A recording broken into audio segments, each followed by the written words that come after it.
Well, thank you, everyone, for tuning into our program today. You may know that Family Talk is a listener-supported program, and we remain on the air by your generosity, literally. If you can help us financially, we would certainly appreciate it. God's blessings to you all. That's right, Dr. Dobson. And friend, thanks to generous listeners like you, Family Talk can reach more and more listeners with practical help and encouragement.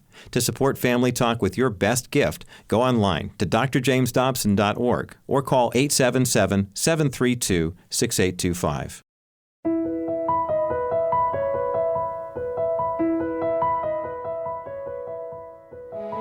Hello, everyone. You are listening to Family Talk, the radio ministry of the James Dobson Family Institute. I'm Roger Marsh, filling in for your host, psychologist and best-selling author, Dr. James Dobson, today. As most of you know, Dr. Dobson has written numerous books on parenting over the years, and many of them have geared toward fathers. Now, I can personally attest that fatherhood can be extremely difficult and even a little scary at times, but you are responsible for educating and disciplining your children while also loving and caring for them. So today, Speaker Phil Callaway will address some of those fears and provide advice for dads listening in. Phil has been blessed with a great sense of humor when speaking on the topic of parenting. He's the author of Laughing Matters and I Used to Have Answers, Now I Have Kids. Phil hosts a daily radio show called Laugh Again, which can be heard around the world. He and his wife, Ramona, live in Canada and are the parents of 3 adult children. I think you're going to learn something from Phil's talk today, and you'll have a few laughs, too. So here now is his presentation at a past Promise Keepers event on this edition of Family Talk. My wife and I had 3 children in 3 years. Have any of you done better than that? Someone asked me what it's like to have 3 kids in 3 years, and I said, we are far more satisfied than the man who has $3 million. Well, how so? Well, the guy with $3 million wants more.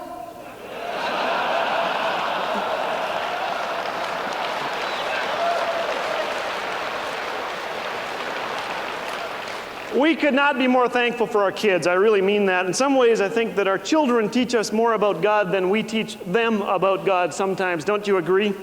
But lately, I have to tell you, I've been wondering about what they're learning. Do you ever think this way? I mean, we sit around the table, supper time, and we have a nice little time there, and I ask them questions. I ask one question, and it's simply this: so what did you learn today? What do they respond? What is the deal with this? Huh? Well, you know what? Our children a few months back brought report cards home, and we discovered they weren't lying.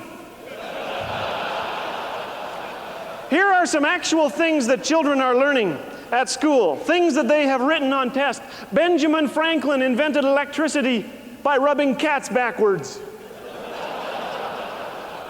and declared a horse divided against itself cannot stand.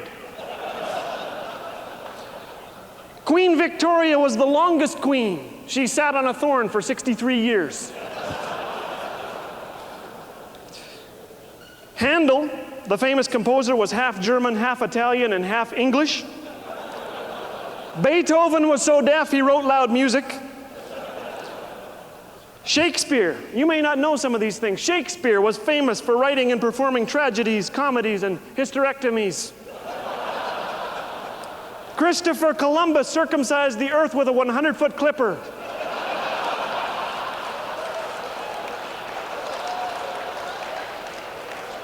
I like this one. Our new teacher came to class and taught us all about fossils. Before she came to class, I didn't know what a fossil looked like. Have you had that teacher? Children.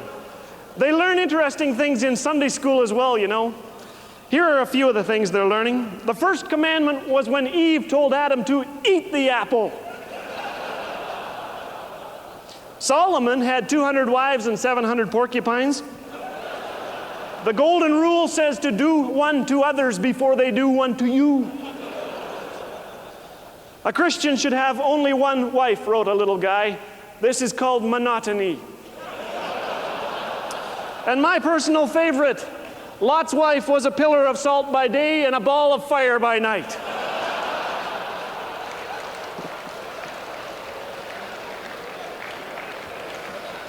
Well, it has been one of those weeks, I have to tell you quite frankly, when I have not been doing a whole lot of laughing.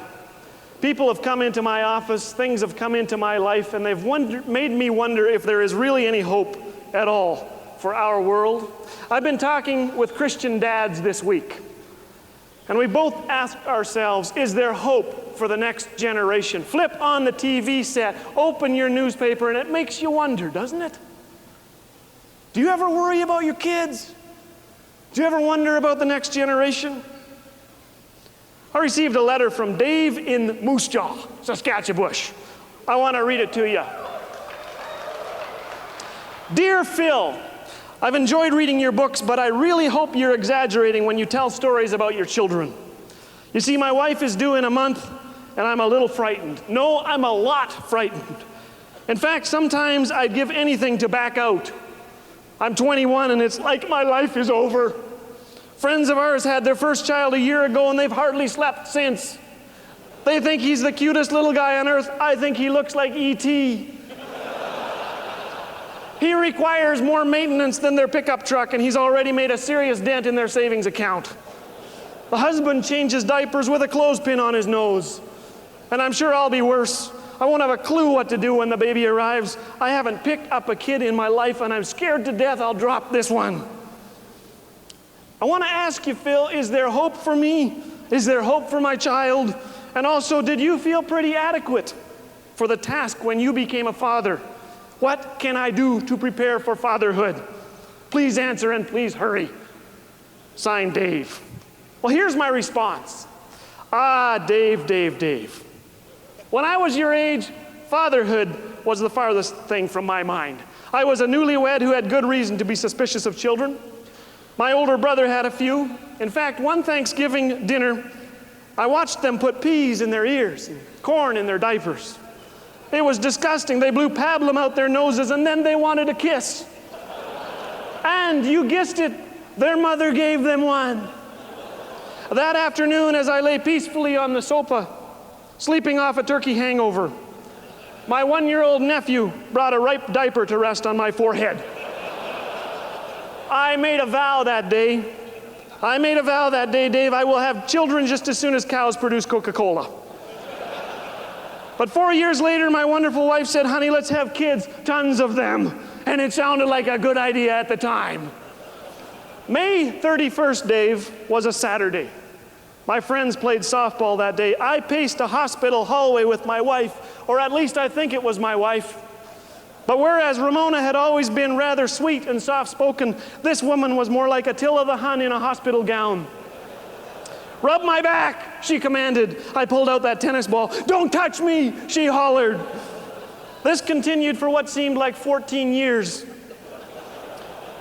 until I found myself face to face with the first miracle I had ever witnessed, my firstborn son. Sure, he was a little wrinkly, Dave, but who could blame him? I held him close. I touched his tiny fingers, counted his toes, 10 of them. I looked into his eyes. They were blue like mine. Stephen, said my wife, with the widest smile I'd ever seen on her face. And then the most amazing thing happened. A revival, I suppose. As I looked into those eyes, those blue eyes, it was as if I heard these words, Callaway, for the first 25 years of your life, you've been a hypocrite. You've been close to the church, but far from God. You are holding in your arms the one person you'll never be able to hide it from. You think this little guy won't see it? You're naive. You think this little guy won't learn from what he sees? Think again. You know, my friends, people come up to me and ask me when I became a Christian, and I say May 31st, 1986. You see, that night, for the very first time in my life, I bowed my head broken before God. And I said, I'm sorry, Lord. Make me real. It's been slow going sometimes, Dave, but I believe God heard that prayer. 5 years later, this same little boy looked up at me one night, and he said, Daddy, I want to be like you. And tears came to my eyes. I don't have all the child-rearing answers for you, Dave, but I do know this. If you want your child to love God, you love Him first. You want to model integrity, keep your promises. You want your child to say no to drugs? Start by cleaning out the liquor cabinet. You want your son to obey? Be obedient to the still small voice of God. And if you want your life to be changed forever, have children. Tons of them. P.S. Don't forget the clothespins. Guys,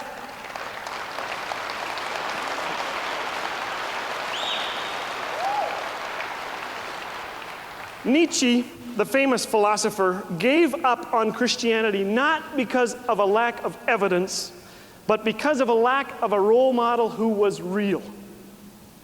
Nietzsche's father was a minister, but he never connected with his son. Nietzsche once wrote of his dad, listen to this, does that thing up there in the pulpit ever laugh or cry? Does he ever feel anything? Does what he preached ever find itself in real human experience? My friends, God today in this place is looking for a few real guys. I picked up Time magazine this week and read a quote from Julian Lennon. The story was echoed in the Calgary Herald. When people come up to Julian Lennon in the street talking about their love for his father because he spoke the truth, they meet with a polite reserve. From my point of view, he was a hypocrite, said Julian, the 60s child of late Beatle John Lennon and his wife Cynthia. Dad could talk about peace and love out loud to the world, but he could never show it to the people who supposedly meant the most to him, his wife and son. How can you talk about peace and love and have a family in bits and pieces? No communication, adultery, divorce. You can't do it, not if you're true and honest with yourself. Julian is 36 now. He was abandoned by his father when he was 5. Only recently did he inherit a part of the vast Lennon estate worth about $580 million. Julian said these words in Time magazine, "The only thing my dad taught me was how not to be a father." I don't know about you. Man, when I read that, I had to search my heart. I try to do that quite often. What are my children learning from me? What are your children learning from you?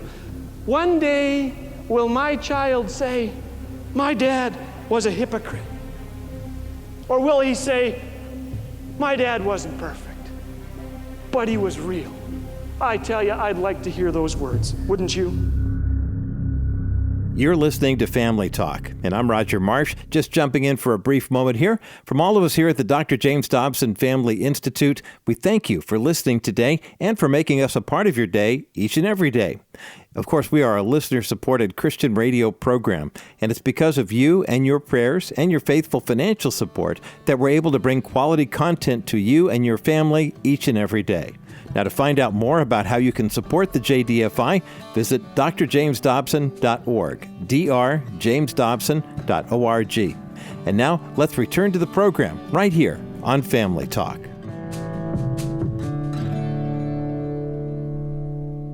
We live in dark times, don't we? I don't have to reel off statistics to tell you that, but I want to tell you this. This is not a time for despair. God works best in the dark. Do you believe that? He always has. He always has. You know something else? God has chosen to use people like you and me to get the job done. God is looking for a few good guys who will run the race with perseverance and conviction. One of the most vital areas we will run the race is on the home front. True? This afternoon, I want to talk to you about 4 very practical steps to being a real guy, a guy after God's own heart. I'm going to keep this really simple because I have attention deficit disorder, and perhaps some of you do. In fact, I founded it back in about grade 3, my teacher tells me. I'm going to use G-U-Y-S to give you something you can take home and remember. Let's start with the G. Simply graceful. I am not talking about figure skating here. I am talking about a guy who is full of God's grace. How many of you have heard of recycling? A number of you, yes. But do you know who invented it? I did. You don't believe me yet, but you will. In about grade 5, when I was 10 years of age, my friend Gary and I established the Gang of Two. I don't know if you've heard of them out here, but anyway, we established the Gang of Two, and every summer day, we went out and we took our father's shovels and we dug deep into the bowels of the earth, and established a wonderful fort, put plywood across the whole, dirt over that, and weeds grew up. And there we sat, launching surprise attacks on people that came by. I don't recommend this to anyone, but we did it. We pretended they were Nazi U-boats and sometimes tanks. One day, Gary looked at me and he spoke these fateful words. He said, "I'm bored." I was captain of the fort. It was my job to take his every word and turn it into adventure. And so I said to Gary, I said, "How about we stop saving the fort and start saving the earth?" This was a brand new concept to both of us, but after I explained it to him, it made perfect sense. So we went down together. We took a brown paper bag, and we went down to Main Street, Three Hills, and we started cleaning up every cigarette butt we could find, putting them in the paper bag. And we said, "Boy, are these things ever disgusting. Can you believe people actually smoke these things?" "No, I can't believe it, but put them in the bag and we'll throw them in the trash." Elderly people came by and they looked at us and they said, "There is hope for this world. Look at these industrious children." We said, thank you very much." And we took that bag and we took it back to our fort in the woods and we recycled them. Every last one of them. In fact, we recycled pretty much anything we could get our lips around that summer. Dried dandelions, tea leaves, cinnamon, cardboard, newspaper. Some of you know other things, but don't share them now. It will indict you. I was sitting on an airplane flying into Winnipeg yesterday. I looked up. 2 amber symbols lit up. No smoking seat belts. I thought, yeah, I'd have tried those. You know, you burn your lips on the buckle, but I'd have tried them. It was a Wednesday that completely revolutionized my life. Gary came whipping along on his banana seat bicycle and threw it in the grass beside me, and he said, "You ain't gonna believe it. It's too good to be true. You gotta guess." And I said, "What? Your mother bought you a whole fleet of motorcycles?" He said, "No, even better than that. I found a pack of them. It ain't even been opened." I said, "No way." He said, "Yes way." "No way." He said, "Come with me." We drove on our banana seat bicycles 2 miles out of Three Hills to the north, and sure enough, in the tall shadow of a telephone pole was proof that Gary was not lying. A package of Player's filter tip, unopened and beckoning. I knew the punishment for smoking in our town. At Prairie Bible Institute, my older brother told me, they cut your lips off. And so we were very careful. We stripped the plastic off and we divided the pack evenly, 10 apiece. And we smoked those one by one, right down to the filters. And for our 2 or 3 American speakers who are here, I just need to add that we inhaled.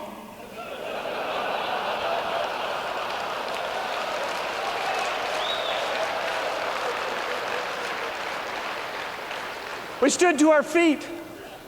We could hardly stand to our feet. I said to Gary, let's never ever, as long as we both shall live, touch another one of these things.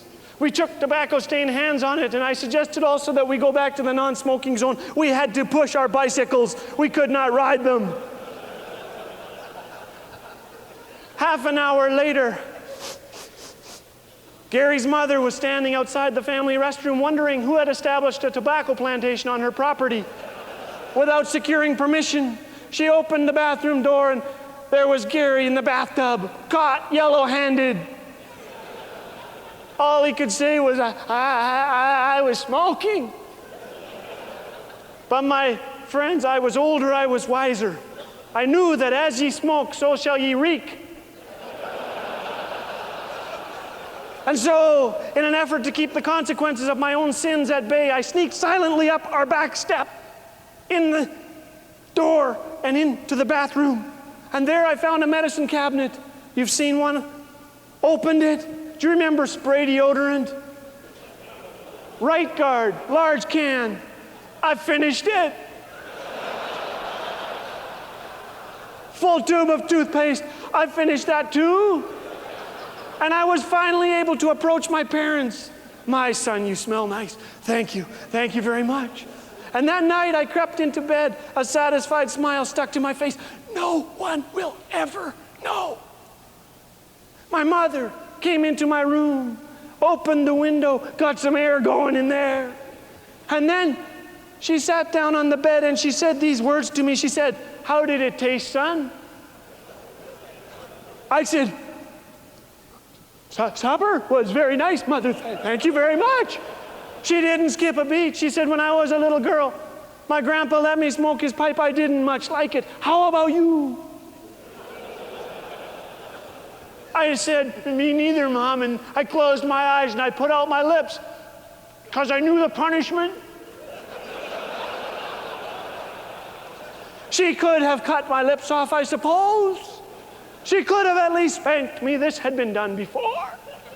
She could have reminded me that no amount of toothpaste or deodorant will cover my sins, that they really will find me out. She could have reminded me that the story doesn't end there, that because of what Jesus did on an old rugged cross, we don't have to hide. We can approach God forever forgiven. Instead, she bent over and kissed me squarely on the forehead. And she said, "Son, I love you." And I said, "Mom, I'll never smoke again." And then I said, "How did you know?" She said, "Well, Sonny, sometimes 10-year-old boys forget that their parents have friends too." I heard my dad hollering from the family restroom, "Hey, has anyone seen the toothpaste?"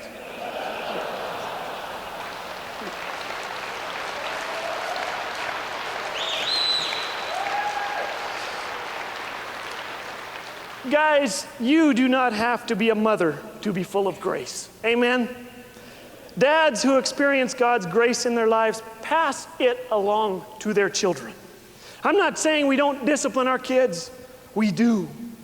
But the best discipline is administered by those who love us, who show us God's grace. Before Martin Luther came in touch with the grace of God, he said, "My own father was hard, unyielding, and relentless. I cannot help but think of God that way." Will your children remember you as hard, unyielding, and relentless? Or will they remember you as a graceful guy, a grace recycler? When I turned 35 a few years ago, my son, the same son I just told you about a few minutes back, looked up at me and he said, "Dad, how old are you again?" I said, "I'm 35. He said, "You're half dead." So I calmly tucked him in, kissed him, and went to my study and removed him from the will. No, I didn't. But it got me thinking about how fast our lives speed by. And so I started checking into tombstones. What would I like on my tombstone? I'm 35, I better think of this. I found some really amazing ones out there. Someone said on their tombstone, "See, I told you I was sick." Someone else says just simply, "He should have ducked." A lady in Florida had these horrible words etched on her husband's tombstone. He was known as a womanizer in their town. She had this put on his tombstone, "Frank, at least I know where you're sleeping tonight." Wow. Can you imagine that speaking of your life? I now know what I want on my tombstone. He found God's grace too amazing to keep to himself.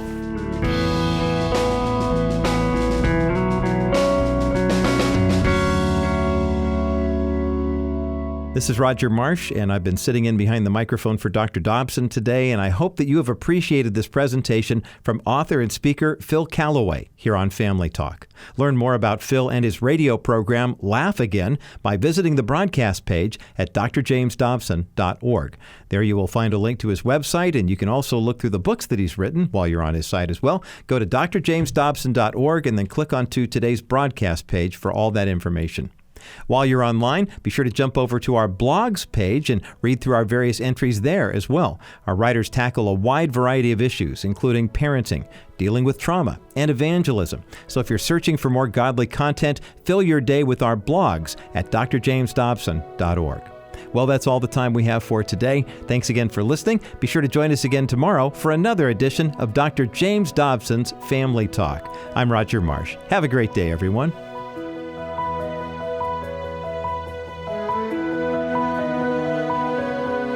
This has been a presentation of the Dr. James Dobson Family Institute.